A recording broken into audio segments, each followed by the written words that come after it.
Hola, j'espère que vous allez bien. Bon, aujourd'hui, pour ceux qui me suivent sur Instagram et notamment sur mon canal Insta, vous savez de quoi la vidéo va parler parce que je voulais annoncer, je vais vous parler plus en détail de mes trainings. J'ai eu pas mal de questions sur quoi j'étais repassée sur mes propres trainings et plus ceux de mon coach, comment je les structure, voilà, comment je gère ça, le focus que j'ai, ce genre de choses. Donc je me suis dit que j'allais en faire une vidéo et vous me l'avez demandé aussi au final sur mon canal. Donc dans cette vidéo, vous aurez tous les détails de mes trainings. Ce sera un peu moins un vlog du coup de ma prep. Quand même vous dire un petit peu les adaptations qui ont été faites dernièrement. Ce matin et hier, d'ailleurs j'ai atteint un poids le plus bas hier qui était le même ce matin de 58,8. Et au dernier bilan, le coach a décidé de me baisser la diète et de remettre du cardio. Donc il a baissé d'environ 200 cales sur mes jours d'entraînement et d'environ 100 cales sur mes jours de repos. Plus on a rajouté, de base c'était 5 fois 12 minutes de cardio en post-training. Vu que je suis repassée dans un format push-pull avec uniquement 4 trainings par semaine, je spoil un petit peu, on est sur 4 fois 15 minutes du coup d'escalier en post-training. Donc voilà un petit peu les adaptations qui ont été faites là depuis lundi, depuis hier en fait, depuis hier, donc je suis seulement... je suis perdue dans les jours, hein. Depuis avant-hier, parce que là on est mercredi et je suis en jour off du coup. Puisque je suis repassée sur 4 trainings semaine, je prends mes jours off le mercredi, le jeudi et le dimanche. Donc ça me fait 2 jours off en plein milieu de la semaine, ça me fait du bien entre mes trainings. Et puis ça me donne 2 journées entières pour taffer aussi. J'ai pas mal de choses pour l'instant, j'ai pas mal de nouveaux clients aussi, donc pas mal de boulot à ce niveau-là, des nouveaux projets, etc. D'ailleurs je suis hyper reconnaissante de toutes les personnes là, que j'ai eues depuis ce début d'année. Cœur sur vous pour ceux qui ont rejoint la team et qui regarderont cette vidéo. Vraiment, ça me fait ultra plaisir de voir comment mon coaching se développe et surtout la relation que j'ai avec les personnes que j'ai en coaching. Vraiment, c'est toutes des personnes très bienveillantes. Bon, je pense que je le suis aussi, donc pour moi, c'est donnant-donnant. Et surtout très motivées, qui ont vraiment envie de faire les choses bien, qui ont vraiment envie de s'investir dans le coaching, de s'investir au niveau de la diète, au niveau des trainings. Vraiment d'évoluer et pas juste de payer un coaching, de penser que les choses vont aller comme ça. Vraiment, je suis hyper reconnaissante de tout ça. Merci à vous. Tant qu'on est dans les reconnaissances et dans les remerciements, merci à tous ceux qui me suivent quotidiennement, de manière hebdomadaire plutôt sur cette chaîne, qui me soutiennent, qui commentent, qui like, qui me suivent vraiment. Ça me fait ultra plaisir. Pareil sur Instagram, je reçois énormément de messages par rapport à ma prépa. Donc merci à tous. Bref, on passe dans le vif du sujet. Et pour rendre cette vidéo un peu plus intéressante, je pense que mes trainings sont intéressants, mais ce que je me suis dit que j'allais vous faire, c'est vous filmer 2 de mes recettes actuelles en jour off, sachant qu'actuellement en jour off, j'ai 2 repas uniquement à base de whey. Donc, je vais vous donner du coup des petites recettes avec uniquement de la whey. Des recettes qui sont pas compliquées du tout, hein. Et vous les avez peut-être déjà vu passer sur mon Insta ou même ici. Mais du coup, vous aurez 2 recettes à base de whey dans cette vidéo. Donc, mon pancake de whey que je vais manger là tout de suite pour le goûter justement. Et la glace à la whey que je mangerai en dernier repas avant d'aller dormir. Donc là, je vais la préparer maintenant. Je vous montre tout ça. Je mange d'abord parce que j'ai faim. Et ensuite, je vous explique mes trainings et je vous détaille tout sur mes trainings. Bon, je vais commencer par les glaces. Comme ça, je pourrai les mettre directement au congélateur. Et j'ai sorti tous mes pots de whey, là, 4 pots de whey pour vous montrer un petit peu ceux que j'utilise. Bon, si vous me suivez depuis un petit moment, vous devez le savoir, mais mes 2 marques préférées de whey, c'est la Naughty Boy, Ops, celle-ci, et la Perform, qui est sous ce format-là. Ce sont mes 2 marques préférées en termes de goût, en termes de texture, et franchement, pour les pancakes, elles passent super bien. Pour les glaces aussi, ça donne vraiment une bonne texture. Donc voilà, j'ai trouvé mes 2 marques de whey, maintenant je ne change plus. J'ai eu tellement de mal à trouver des whey qui me plaisent, autant au niveau goût que niveau texture que tout. Donc maintenant, je vais rester là-dessus. La Vanille Naughty Boy qu'on a acheté il y a pas très longtemps, on est en train de la dégommer. Elle est trop bien. Mais pour tout, elle est trop bien pour tout. Elle est trop bien pour les pancakes, elle est trop bien pour les glaces. Antoine, je lui fais un riz au lait avec la whey à la vanille, pareil. Pour les crèmes, quand on l'a fait sous forme de crème, ça fait comme une crème anglaise, vraiment, elle est trop bien. Elle est trop bien pour plein de choses. On la dégomme, vraiment. On l'a acheté il y a pas très longtemps et on a déjà vidé plus de la moitié du pot. Sinon, j'ai 2 autres Naughty Boy qui sont dans des pots Perform parce qu'en fait, on est tellement gourmands qu'on a acheté plusieurs pots avec notre copine Axel et on a fait du coup moitié-moitié pour les différents pots, c'est elle qui les a gardés. Mais du coup là-dedans, c'est un pot Perform chocolat blanc. Elle est très bonne aussi d'ailleurs. Mais dedans, c'est la Naughty Boy Maple Pécan Pancake. Et là-dedans, c'est la... Bon, là, c'est le package de la Perform Vanille qui est très très bonne aussi d'ailleurs. Mais dedans, c'est la Naughty Boy chocolat blanc spéculoos. Donc voilà. Et en Perform, donc ça, c'est de la vraie Perform pour le coup. C'est de la caramel salée. qui est très très bonne, qui est une de nos préfs.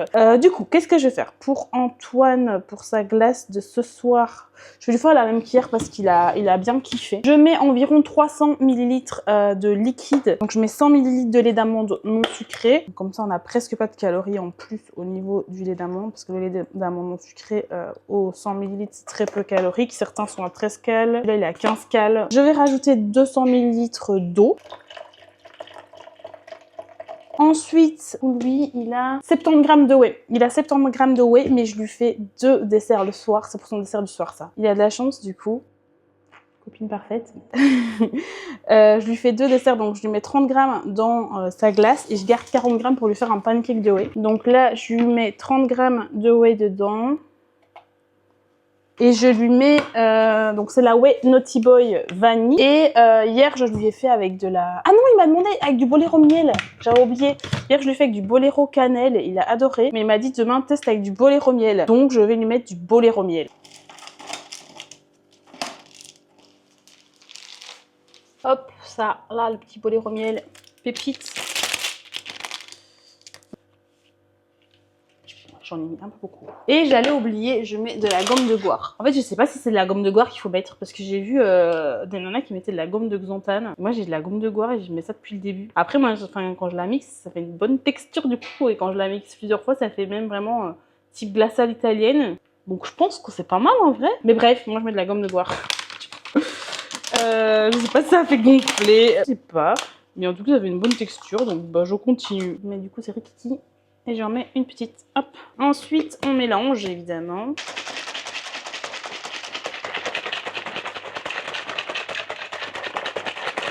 Et on vient mettre dans des petits tubes comme ceci. Ce sont les tubes qui vont avec la machine Ninja Creamy, donc qui fait les glaces, qui est trop pratique. Mais... petit tips pour ceux qui n'ont pas la Ninja Creamy. Moi, cette recette, honnêtement, là, ça fait 1 an que les Ninja Creamy, elles sont hyper à la mode, etc. Pendant ma dernière prep, je faisais déjà cette recette, mais je n'avais pas de Ninja Creamy, c'était pas encore à la mode. Et ce que je faisais, c'était que je mettais ça dans un tube. Et oui, j'avais un mixeur. Enfin, il y a un manche, ensuite il y a le mixeur en dessous. Et tout en dessous, on peut venir caler un pot. Je mettais ma glace à dégeler un petit peu avant. Je la cassais en morceaux, après, je la mettais dans le pot. Je mettais le mixeur et je mixais comme ça. Et du coup, ça fonctionnait très très bien aussi. Ça n'était peut-être pas exactement la même texture. Donc voilà, si vous n'avez pas la Ninja Creamy, vous pouvez aussi tester comme ça. Après, il n'y a plus qu'à le soir à la sortir, mettre le petit tube, la mettre à la Ninja et ça mixe. Et voilà, c'est réglé.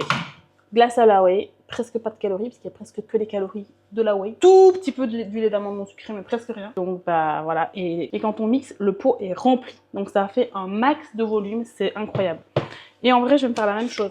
Je vais me faire au miel aussi.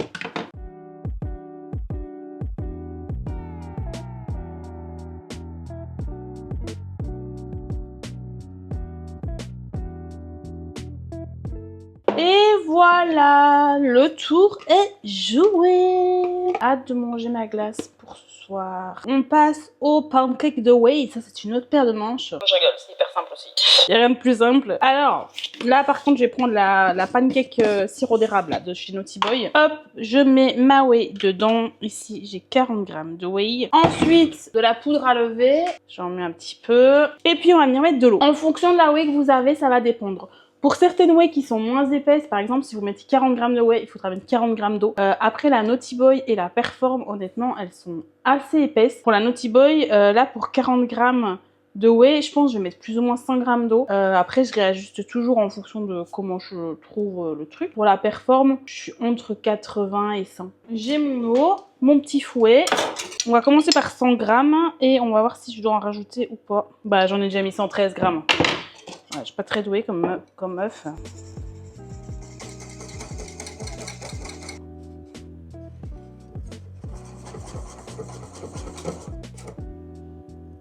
Bon, honnêtement, elle est un peu trop liquide. Mais je sais qu'elle va s'épaissir le temps que la poêle chauffe. Ensuite, ce qu'il faut faire, c'est venir faire chauffer sa poêle. Toujours bien faire chauffer ta poêle avant de mettre la whey. Sinon, ça va coller, ça va pas bien cuire, ça va pas bien prendre. Toujours mettre aussi un peu de matière grasse dans le fond. Donc moi, ce que je fais, c'est que je mets toute petite goutte d'huile d'olive. Et ensuite, je viens éponger avec de l'essuie-tout. Je sais qu'en France, vous appelez pas ça de l'essuie-tout. Mais moi, j'appelle ça comme ça. Hop. Comme ça permet que la poêle ne colle pas. Il y a un fond de matière grasse dessus, mais sans rajouter les calories de matière grasse, parce que malheureusement l'huile d'olive, certes, c'est bon pour la santé, mais c'est très calorique. J'attends que ma poêle soit chaude. Et ensuite, vous voyez, ça c'est déjà épaissi un petit peu. Et ensuite, du coup, je vais verser ça dans la poêle et mettre un couvercle par-dessus. Couvercle bien dessus sur la poêle.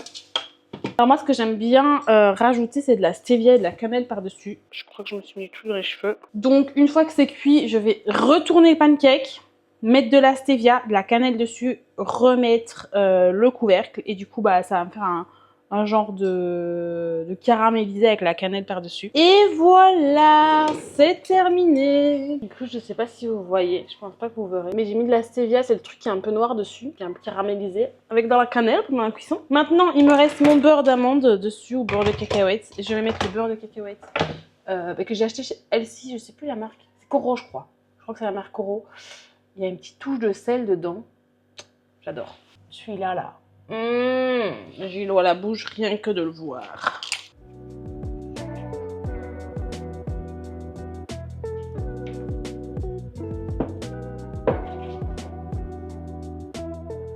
Et puis pour les plus gourmands comme moi qui n'en ont jamais assez, il y a la sauce chocolat zéro. Il vient aussi de chez Elsie Life évidemment, que je vais rajouter par-dessus. Donc voilà, je vais manger, j'ai trop faim.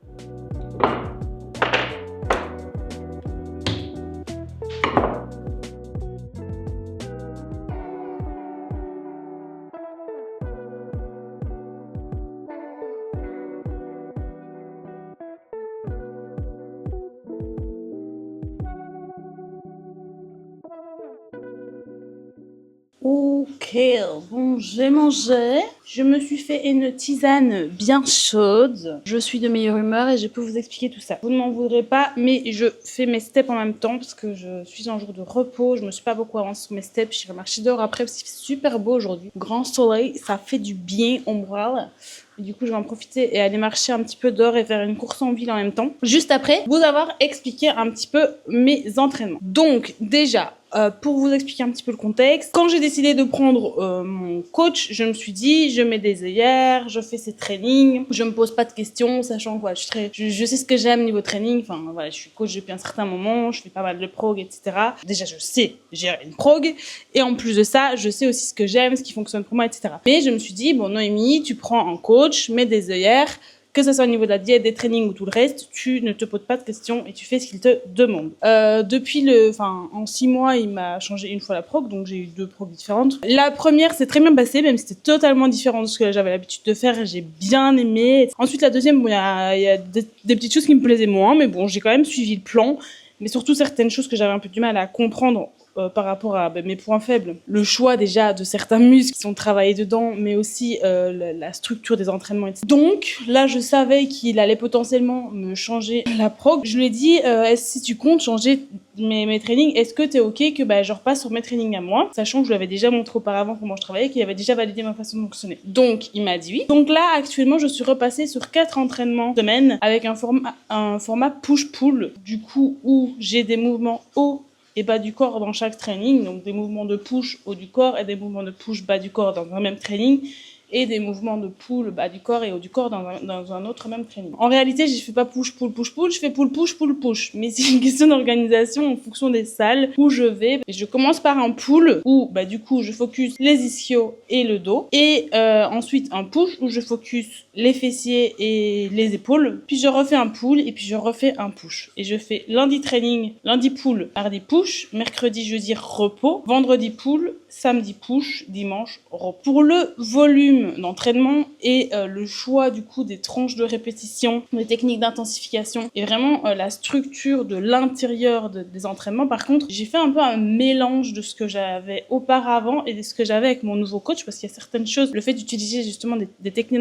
d'intensification, d'avoir potentiellement un peu plus de volume, ce genre de choses sur les trainings, choses que j'avais tendance à faire moins avant et moins avec le coach que j'avais pu avoir auparavant aussi. Ça, j'ai fait un petit peu un mélange des deux, parce que pour moi, il y avait des pour et des contre dans les deux. J'ai mis beaucoup moins de tranches de répétition, par contre courtes et lourdes. Je suis restée beaucoup sur du 9-12 ou du 13-16 et quelques exos avec du 6 à 8. Une des raisons aussi pour lesquelles j'ai voulu revenir sur mes trainings à moi, c'est déjà qu'en fait j'avais énormément de volume sur mes trainings avec mon coach, et ça j'en avais déjà parlé avec lui avant de commencer le coaching. Il m'avait dit bah écoute, ta façon de fonctionner c'est très bien, moi je valide, j'ai juste c'est quelque chose que je pourrais faire aussi, mais juste j'ai l'habitude de mettre plus de volume parce que je ne sais pas à quel point une nana s'entraîne dur ou pas. Donc il met plus de volume par précaution entre guillemets, parce que lui il ne corrige pas les vidéos d'entraînement, etc. Ce que personnellement moi je fais avec mes clients. Donc ça me permet en fait justement de voir si la personne s'entraîne dur, si elle se rapproche bien de l'échec, etc. Mais quand on ne fait pas ce genre de choses, on ne peut pas réellement le savoir, et malheureusement il y a beaucoup de gens qui ne s'entraînent pas avec suffisamment d'intensité. Quand j'étais en off-saison, personnellement ce volume ça va, je l'encaissais, même s'il y a certains moments où c'était plus compliqué. Mais là, en prep, autant de volume, vraiment, c'était plus possible. Sur les 2 ou 3 premiers exos, ça allait. Et puis, les exos d'après, en fait, nerveusement, c'était plus possible. J'étais en PLS, j'avais envie de pleurer pendant mes séries. Tellement mon nerveux était en PLS, j'arrivais plus à me donner, j'arrivais plus à me concentrer. Puis, mes perfs, elles faisaient que diminuer. Enfin, bref. Et puis, même au niveau de la structure des trainings, par exemple, le glute bridge, je l'avais souvent en fin de séance. Ce que personnellement, déjà, j'ai un peu du mal à comprendre, mais aussi et surtout, en fait, moi, quand j'ai ça en fin de séance, vu que je me donne énormément sur toute ma séance, j'arrive plus à me donner sur mon glute bridge ou mon hip thrust, parce que c'est un mouvement qui demande quand même beaucoup d'énergie, qui demande beaucoup au nerveux, et fin de séance, moi, mon nerveux, il est en PLS. Donc, c'est des exos, la presse, le glute bridge, ce genre de choses, qui sont bien à mettre pour moi en début de séance. Donc c'est des choses que j'ai fait sur mes trainings. Déjà, j'ai toujours mis le bas du corps en premier et le haut du corps en deuxième. Ça, je ne le fais pas tout le temps, ça m'arrive, moi sachant que le haut du corps, c'est pas ce qu'on va venir, c'est pas mon point faible, on va dire, j'ai plus un point faible sur ma chaîne post au niveau du bas du corps, je l'ai mis chaque fois au début de mes trainings. Ça, c'est quelque chose qu'il faut prendre en compte. Si tu as un point faible, par exemple, on va dire, si tu fais un entraînement même ischio-fessier, et que ton point faible c'est fessier, tu mets fessier au début et ischio après. Si tu as vraiment une grosse différence entre les deux. Si tu dois bosser les deux, qu'il n'y a pas réellement de point faible et que du coup tu dois prendre du volume sur les deux, tu peux faire par exemple un entraînement ischio-fessier et l'autre entraînement tu fais fessier ischio. Ou alors ici sur les push, ce que j'aurais pu faire si j'avais pas de réel point faible ou de différence entre mon haut du corps et mon bas du corps, j'aurais pu faire un push fessier et ensuite épaule, et sur le deuxième push faire épaule puis fessier. Sauf que les épaules, là, mes épaules sont quand même bien développées, c'est pas mon point faible. Par contre, au niveau des fessiers, c'est un gros point faible. Donc, je vais toujours le mettre en début de séance. Pareil pour les exos type presse, glute bridge, hip thrust, ça va être toujours dans les 2 ou 3 premiers exos. RDL sur mes poules, pareil, je vais toujours le mettre en début de séance. Donc, voilà pour la structure au niveau un petit peu de l'ordre des exercices. Je voulais vous dire autre chose aussi. Ah oui, comme je viens de vous le dire, moi, mon point faible, vraiment, mon gros point faible, c'est le fessier. Et du coup, dans chaque séance, j'ai 4. Je me suis quand même mis pas mal de volume. Hein. Je m'en rends compte. Et il y a des choses que je vais peut-être revoir là, dans les prochaines semaines en avançant dans la prépa, parce que je pense que je vais peut-être pas pouvoir encaisser tout ça. Mais je me suis mis 4 ou 5 exos bas du corps, donc soit fessier, soit ischio, et un levier extension. Pas d'adducteurs, ça mon coach m'a dit tu bosses pas des adducteurs. Et 2 ou 3 exos du coup pour le haut du corps. Donc en général j'ai 3 exos pour les épaules et pour le dos c'est 2 ou 3. Qu'est-ce que je peux vous dire d'autre? Mais j'avais reçu des petites questions sur Instagram dans le canal, dans la boîte à questions que j'avais mise. J'avais une question, c'est fais-tu des deloads? Si oui, tu les fais comment? Alors ça, j'en avais parlé déjà dans ma précédente vidéo. Je fais des deloads, oui. Après, c'est pas moi qui gérais mes trainings avant, donc je ne les programmais pas ou autre. Mais j'en parlais à mon coach quand je sentais que j'en avais besoin, parce que je sais quand j'en ai besoin, je me connais, il sait que je suis coach. Là, la dernière fois que j'ai fait un deload, je lui en avais parlé, et lui, ce qu'il m'avait fait, il m'avait dit tu fais un top set, un back-off, donc 2 séries en gros sur chaque exo, et je devais rester à 2 ou 3 arrières. Sinon, moi, ce que j'ai tendance à faire avec mes clientes et avec moi-même, du coup, maintenant que je vais reprendre mes trainings en main, quand je fais un deload, souvent, ce que je fais, c'est que j'enlève toutes les premières séries de mes exercices, qui sont généralement les séries les plus lourdes. Je vais garder les autres et soit quand même aller à l'échec, soit vraiment, si c'est vraiment, il y a le nerveux, enfin la récup, il y a plus rien qui va entre guillemets, je vais rester à 2-3 RIR. Donc je vais être sur 2 séries par exercice. Les techniques d'intensification, pareil, je les bouge. Et soit je vais à l'échec, soit je reste à 2 RIR en fonction de comment je me sens. Ou alors, ce qui m'arrive aussi de faire, c'est sur les gros exos type press, RDL, glute bridge. Là, je reste à 2 RIR, mais par contre, sur les autres, je vais à l'échec. Donc ça, c'est possible aussi. Alors, autre question. Vas-tu garder tes trainings comme ils sont jusqu'à ta compétition? Oui, bah oui. Là, en plus, je suis pas très loin de ma compétition. En vrai de vrai, si j'avais pas décidé là de changer moi-même training ou j'avais géré mes trainings moi-même depuis le début, je les aurais même pas changés pendant un prépa. Le mieux, c'est de pas changer de training pendant une prépa. Parce que, bah, comme ça, tu restes sur tes points de repère au niveau des charges, au niveau des exercices, etc. J'avais une autre question aussi sur le canal, c'était comment tu gères ta fatigue pendant un prépa. Je parle de la fatigue pendant les trainings, bah, je ne la gère pas. Là, pour l'instant, je viens de repasser sur les trainings ici, mais sinon, justement, c'était ce qui était compliqué parce que les 2 ou 3 premiers exos, j'arrivais à me donner à fond et puis après, c'était trop compliqué. Mais là, actuellement, ma récupération, en fait, j'essaie vraiment de l'optimiser en dehors des trainings. Au training, je veux pas perdre une rep, donc je me donne à fond. Et souvent, quand on rentre des trainings, surtout que maintenant on m'a rajouté le cardio, je peux plus rien faire. Je suis en PLS, donc je réponds à mes messages WhatsApp. Le strict minimum, si j'ai même trop de vidéos à corriger d'entraînement, je les garde pour le lendemain matin. Mais je suis en PLS parce que je donne tout pendant le training, sachant que je m'entraîne fin de journée. Donc après, ben voilà, heureusement, j'ai plus grand chose à faire. Mais ma fatigue pendant les trainings, je la gère pas, je donne tout. Par contre, je vais vraiment essayer d'optimiser un max le reste. Donc déjà, je vais me coucher à 21h30. Je vais me lever à 5h30, mais du coup, ça me fait quand même une nuit de 8h. En allant me coucher à 21h30. Mais sinon, j'essaie vraiment d'optimiser ça, de répartir ma dépense sur plusieurs petites parties dans la journée, pas faire mes 10 000 pas d'un coup. Sur mes jours off, j'essaie de prendre du temps pour moi. Je gère ma fatigue plus vraiment en dehors des trainings. Mais sinon, ma fatigue pendant les trainings, je gère pas. Je donne tout au training, je rends du training, bah faut plus rien me demander. Voilà. Donc voilà un petit peu pour mes trainings, mais j'ai parlé d'autres choses là, mais c'était par rapport aux questions que j'ai eues sur mon canal. Je vais quand même vous parler du volume que j'ai actuellement, sachant que le volume, on le calcule tous un peu différemment. Moi, ce que je fais, c'est que je compte pour les exercices qui travaillent directement le muscle, et pour les exercices qui travaillent indirectement le muscle. Sur le fessier, ce que vous attendez tous, je pense, Ou pas. mais bon, voilà, je suis à 33 séries. 33 séries sur le fessier, 23 séries sur les ischios, 8 séries sur les quads. Donc, comme je vous ai dit, là, j'ai 5 séries de leg extension, donc 3 séries entières plus 2 drop sets. Et les 3 autres séries, ça provient d'exercices indirects comme la presse focus fessier qui engage quand même indirectement les quadriceps. Ensuite, au niveau des grands dorsaux, je suis à 12 séries. J'ai pas de série sur les mollets. Je n'ai plus de série sur les rétracteurs scap. J'en avais avant et je m'en étais remis aussi dans ma nouvelle prog. Mais en fait, j'ai des douleurs au trap depuis presque 2 mois, je pense, là maintenant. Je pense que c'est aussi ma façon de travailler, parce que je suis sur mon bureau tout le temps comme ça. Mais du coup, tout ce qui est rétracteur scap, ça me faisait trop douleur. Et en vrai, c'est pas du tout ce qui manque chez moi. Donc j'ai tiré tous ces exos-là et j'ai juste mis du reverse pec deck pour l'arrière d'épaule. Sinon, l'arrière d'épaule est quand même travaillé dans tous les mouvements de rétracteur scap. Mais là, vu que je me suis tiré tout, le T-bar, rowing, etc., j'ai juste mis 2 fois du reverse pec deck, enfin un sur chaque poule en fait. Je n'ai pas d'exo pour les pecs. J'ai donc 7 séries sur les deltoïdes antérieurs, ici devant. 15 séries sur les deltoïdes médians, là sur le côté. Et 8 séries sur les deltoïdes postérieurs, donc l'arrière d'épaule. Ensuite, j'ai pas d'exercice pour les triceps, les biceps et les adducteurs. Plus, j'ai aussi 9 séries sur les érecteurs. Donc voilà un petit peu mon volume. Ça me fait 115 séries en tout sur mes 4 trainings, ce qui est plutôt pas mal. Là, j'ai des trainings qui sont quand même assez longs, vu que je les ai remis sur 4 trainings. Enfin, je suis passée de 5 séances à 4 séances. Mais le but, c'était quand même de garder un bon volume, notamment sur mes points faibles.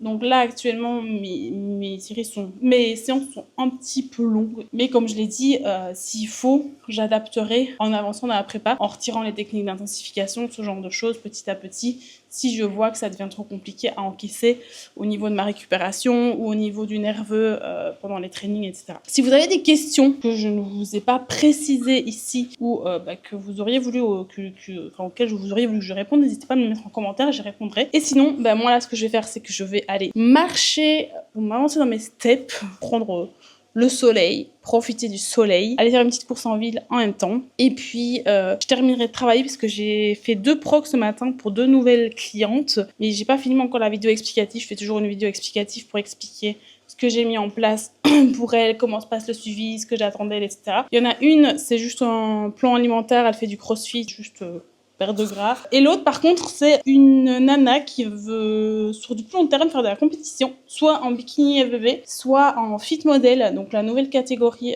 NPC, qui est encore débutante en musculation, donc on a une large marge de potentiel devant nous, donc ça c'est plutôt cool. On part sur 4 séances, je l'ai fait en format poche-poule aussi d'ailleurs. Donc voilà, un cas qui est plutôt cool, traité. Donc voilà, je ferai cette vidéo là tout à l'heure, et ensuite, on sera le soir, je pense. Et on se retrouve la semaine prochaine pour une nouvelle vidéo où je vous vloguerai un peu plus de ma prépa, où on sera moins sur un format là où je parle, parce que j'avoue que j'ai beaucoup parlé aujourd'hui, mais je pense que ça vous intéressera quand même, mes trainings et les 2 recettes à base de whey. Encore merci à tous pour votre soutien, que ça soit ici, que ça soit en commentaire, que ça soit par rapport à ma prépa, par rapport à vos likes, par rapport à tout en fait. Merci à tous et à la semaine prochaine pour une nouvelle vidéo.